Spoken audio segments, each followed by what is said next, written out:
Hi hello ಎಲ್ಲರಿಗೂ ನಮಸ್ಕಾರ. ನಾವಿವತ್ತು ಜೋಳದ ರೊಟ್ಟಿ ಮಾಡೋದು ಹೇಗೆ ಅಂತ ನಿಮಗೆ ತೋರಿಸ್ಕೊಡ್ತಾ ಇದ್ದೀವಿ. ಮೊದಲಿಗೆ ಒಂದು ಪಾತ್ರೆನ ಸ್ಟವ್ ಮೇಲೆ ಇಟ್ಟು ಅದಕ್ಕೆ 2 ಗ್ಲಾಸಷ್ಟು ನೀರನ್ನು ಹಾಕ್ಕೊಳ್ತಾ ಇದ್ದೀನಿ.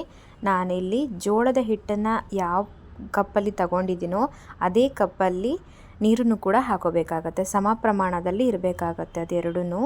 ಈಗ ಇದಕ್ಕೆ ನಾನು ಸ್ವಲ್ಪ ಉಪ್ಪು ಹಾಕ್ಕೊಳ್ತಾ ಇದ್ದೀನಿ. ಇದು ಚೆನ್ನಾಗಿ ಕುದಿ ಬರಬೇಕು ನೀರು. ಇದಾದಮೇಲೆ ನಾವು ತಗೊಂಡಿರುವಂಥ ಜೋಳದ ಹಿಟ್ಟನ್ನು ಇದಕ್ಕೆ ಹಾಕ್ಕೊಳ್ಬೇಕು. ನಾನಿಲ್ಲಿ 2 ಗ್ಲಾಸಷ್ಟು ನೀರಿಗೆ 2 ಗ್ಲಾಸಷ್ಟು ಜೋಳದ ಹಿಟ್ಟನ್ನು ಹಾಕ್ಕೊಳ್ತಾ ಇದ್ದೀನಿ. ಈಗ ಇದಕ್ಕೆ ಹಾಕ್ಬಿಟ್ಟು ಚೆನ್ನಾಗಿ ಮಿಕ್ಸ್ ಮಾಡಿಕೊಳ್ಬೇಕು. ಒಂದು ಹೈ ಫ್ಲೇಮಲ್ಲೇ ಇಟ್ಕೊಳ್ಳಿ. ಈ ರೀತಿ ಹಿಟ್ಟನ್ನು ಚೆನ್ನಾಗಿ ಮಿಕ್ಸ್ ಮಾಡಿಕೊಳ್ಬೇಕು. ಇದೇನು ಗಂಟೇನು ಆಗೋದಿಲ್ಲ. ಇದು ಸ್ವಲ್ಪ ಚೆನ್ನಾಗಿ ಬೆಂದ ಮೇಲೆ ಅದನ್ನು ಇಳಿಸಿಟ್ಕೊಂಡು ಕೈಯಲ್ಲಿ ಚೆನ್ನಾಗಿ ನಾದಬೇಕು. ನಾವು ವಿಡಿಯೋ ಮಾಡಿದ್ದು ಸ್ವಲ್ಪ ಕಟ್ಟಾಗಿದೆ, ಹಾಗಾಗಿ ಆ ವಿಡಿಯೋ ಹಾಕಿಲ್ಲ. ನೀವು ಚೆನ್ನಾಗಿ ನಾದ್ಕೋಬೇಕು. ನೀವು ಎಷ್ಟು ಚೆನ್ನಾಗಿ ನಾದ್ತಿರೋ ಅಷ್ಟು ಚೆನ್ನಾಗಿ ರೊಟ್ಟಿ ಸಾಫ್ಟಾಗಿ ಬರುತ್ತೆ. ಚಪಾತಿ ಮಾಡ್ತೀವಲ್ಲ ಅದೇ ರೀತಿ ಇದನ್ನು ಹಿಟ್ಟನ್ನು ಚೆನ್ನಾಗಿ ಕಲಿಸ್ಕೋಬೇಕಾಗತ್ತೆ. ನೀವೇನಾದರೂ ಫಸ್ಟ್ ಟೈಮ್ ಜೋಳದ ರೊಟ್ಟಿ ಮಾಡ್ತಾ ಇರೋದಾದರೆ ನಾವು ನೀರು ಕುದಿಯೋಕ್ಕೆ ಇಟ್ಟಿರ್ತೀವಲ್ಲ ಆವಾಗಲೇ ಉಪ್ಪು ಜೊತೆಗೆ ಸ್ವಲ್ಪ ಎಣ್ಣೆ ಹಾಕೊಳ್ಳೋದ್ರಿಂದ ಕೂಡ ಜೋಳದ ರೊಟ್ಟಿ ಸಾಫ್ಟಾಗಿ ಬರುತ್ತೆ. ನೀವು ನಿಮ್ಮ ಮನೇಲೇ ಜೋಳದ ಹಿಟ್ಟು ಮಾಡಿಸ್ತಾ ಇದ್ದೀರಾ ಅಂತ ಹೇಳಿದ್ರೆ ಅದಕ್ಕೆ ಸ್ವಲ್ಪ ಗೋಧಿ ಹಿಟ್ಟನ್ನು ಕೂಡ ಸೇರಿಸ್ಕೊಳ್ಳೋದ್ರಿಂದ ಕೂಡ ಜೋಳದ ರೊಟ್ಟಿ ಚೆನ್ನಾಗಿ ಬರುತ್ತೆ. ಈಗ ಹಿಟ್ಟೆಲ್ಲ ನಾದಿ ಆಗಿದೆ. ನಾವಿವಾಗ ಮಾಡ್ಕೊಳ್ಳೋಕ್ಕೆ ರೆಡಿ ಮಾಡ್ತಾ ಇದ್ದೀವಿ. ಇದನ್ನು ಜೋಳದ ರೊಟ್ಟಿ ಮಾಡುವಾಗ ಸೈಡು ಚೆನ್ನಾಗಿ ಫಿಲ್ ಮಾಡ್ಕೋಬೇಕು. ಇಲ್ಲ ಅಂತ ಹೇಳಿದ್ರೆ ರೊಟ್ಟಿ ಮಾಡುವಾಗ ಅದು ಸೀಳ್ಕೊಂಡ್ಬಿಡುತ್ತೆ, ಅಂಟಂಟ ಅನಿಸ್ಬಿಡುತ್ತೆ. ಹಾಗಾಗಿ ನೋಡಿಕೊಂಡು ಚೆನ್ನಾಗಿ ಫಿಲ್ ಮಾಡ್ಕೊಳ್ಳಿ. ಜೋಳದ ರೊಟ್ಟಿ ಅಂದ ತಕ್ಷಣ ಎಲ್ಲರೂ ಅಂದ್ಕೊಳ್ಳೋದು ತುಂಬ ಕಷ್ಟ, ಮಾಡಲಿಕ್ಕೆ ತುಂಬ ಟೈಮ್ ಹಿಡಿಯುತ್ತೆ ಅಂತೆಲ್ಲ ಅಂದ್ಕೊಳ್ತಾರೆ. ಆದರೆ ಏನಿಲ್ಲ, ಇದು ಕೂಡ ಚಪಾತಿ ಥರನೇ ಲಟ್ಟಿಸ್ಕೊಳ್ಳೋದು. ಆದರೆ ಹಿಟ್ಟು ಸ್ವಲ್ಪ ನೋಡ್ಕೋಬೇಕಷ್ಟೇ. ಸ್ವಲ್ಪ ಹಿಟ್ಟನ್ನ ಸೇರಿಸ್ಕೊಳ್ತಾ ಈ ರೀತಿ ಚಪಾತಿ ಥರನೇ ಲಟ್ಟಿಸೋದು. ಫಸ್ಟ್ ಟೈಮ್ ಮಾಡ್ತಾ ಇರೋರು ಏನು ಇಷ್ಟೊಂದು ಕಷ್ಟ ಇದೆ ಅಂತ ಅಂದ್ಕೊಬೇಡಿ. ಫಸ್ಟ್ ಟೈಮ್ ಮಾಡುವಾಗ ಚೆನ್ನಾಗಿ ಬರ್ದಲೇ ಇರ್ಬೋದು, ಆದರೆ ಮತ್ತೆ ಟ್ರೈ ಮಾಡಿದರೆ ಚೆನ್ನಾಗಿ ಬಂದೇ ಬರುತ್ತೆ.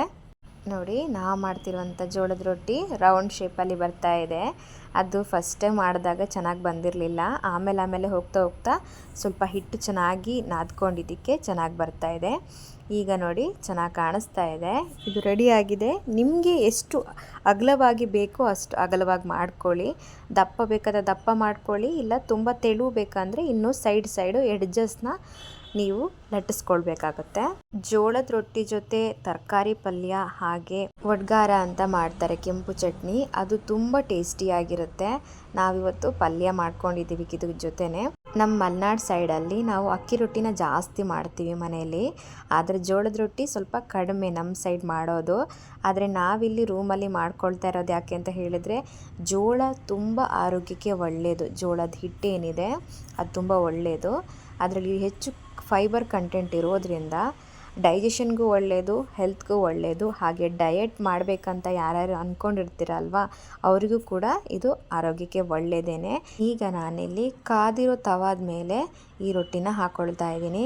ಇದ್ರ ಮೇಲೆ ಒಂದು ಕಾಟನ್ ಬಟ್ಟೆಯಲ್ಲಿ ನೀರನ್ನ ಸ್ವಲ್ಪ ಹಾಗೆ ಹಚ್ಚಬೇಕಾಗತ್ತೆ. ಯಾಕಂದರೆ ಸ್ವಲ್ಪ ರೊಟ್ಟಿ ಸಾಫ್ಟಾಗಿ ಬರಬೇಕಲ್ಲ, ಹಾಗಾಗಿ ಲೈಟಾಗಿ ನೀರನ್ನು ಹಾಕ್ಕೊಳ್ಬೇಕು. ಜಾಸ್ತಿ ಪ್ರೆಸ್ ಮಾಡೋಕ್ಕೆ ಹೋಗಬಾರ್ದು, ಯಾಕಂದರೆ ಅದು ಒಡೆದೋಗ್ಬಿಡುತ್ತೆ. ಹಾಗಾಗಿ ಸ್ವಲ್ಪ ಹೊತ್ತು ಬೇಯಲಿಕ್ಕೆ ಟೈಮ್ ಕೊಡಬೇಕು ಇದಕ್ಕೆ. ಇದು ಚಪಾತಿ ಥರ ಬೇಗ ಆಗೋದಿಲ್ಲ, ಸ್ವಲ್ಪ ಬೇಯಲಿಕ್ಕೆ ಟೈಮ್ ತಗೊಳುತ್ತೆ. ಅದಾದಮೇಲೆ ನೋಡಿ, ಈ ಥರ ತಿರುಗಿಸಾಕಿದ್ಮೇಲೆ ಚೆನ್ನಾಗಿ ಬೆಂದಿದೆ ಇದು. ಇದೇ ರೀತಿ ನಾವು ಮಾಡ್ಕೊಂಡಿರುವಂಥ ಎಲ್ಲ ಜೋಳದ ರೊಟ್ಟಿಗಳನ್ನು ಕೂಡ ಕಾಯಿಸ್ಕೊಳ್ತಾ ಇದ್ದೀವಿ. ರೊಟ್ಟಿ ಸುಡುವಾಗ ಇದ್ರ ಮೇಲೆ ಬಟ್ಟೆಯಿಂದ ನೀರನ್ನು ಸ್ವಲ್ಪ ಹಾಗೆ ಪ್ರೆಸ್ ಮಾಡೋದ್ರಿಂದ ಅದರಲ್ಲಿರುವಂಥ ಎಕ್ಸ್ಟ್ರಾ ಹಿಟ್ಟುಗಳೆಲ್ಲ ಹಾಕ್ಕೊಂಡಿರ್ತೀವಲ್ಲ ಲಟ್ಸುವಾಗ ಅದು ಕೂಡ ಹೋಗುತ್ತೆ. ಹಾಗಾಗಿ ಕೂಡ ನೀರನ್ನು ಚಿಮುಕಿಸ್ತಾರೆ ಇದ್ರ ಮೇಲೆ. ಸ್ವಲ್ಪ ಹಾಕ್ಕೊಂಡ್ರೆ ಸಾಕು, ಜಾಸ್ತಿ ಏನು ಬೇಡ. ಅದೇ ರೀತಿ ನಾವು ಮಾಡ್ಕೊಂಡಿರುವಂಥ ಎಲ್ಲ ರೊಟ್ಟಿಗಳನ್ನು ನಾನಿವಾಗ ಕಾಯಿಸ್ಕೊಳ್ತಾ ಇದ್ದೀನಿ. ಯಾರೆಲ್ಲ ಇನ್ನೂ ಸಬ್ಸ್ಕ್ರೈಬ್ ಮಾಡ್ಕೊಂಡಿಲ್ಲ ಆದಷ್ಟು ಬೇಗ ಸಬ್ಸ್ಕ್ರೈಬ್ ಮಾಡ್ಕೊಳ್ಳಿ.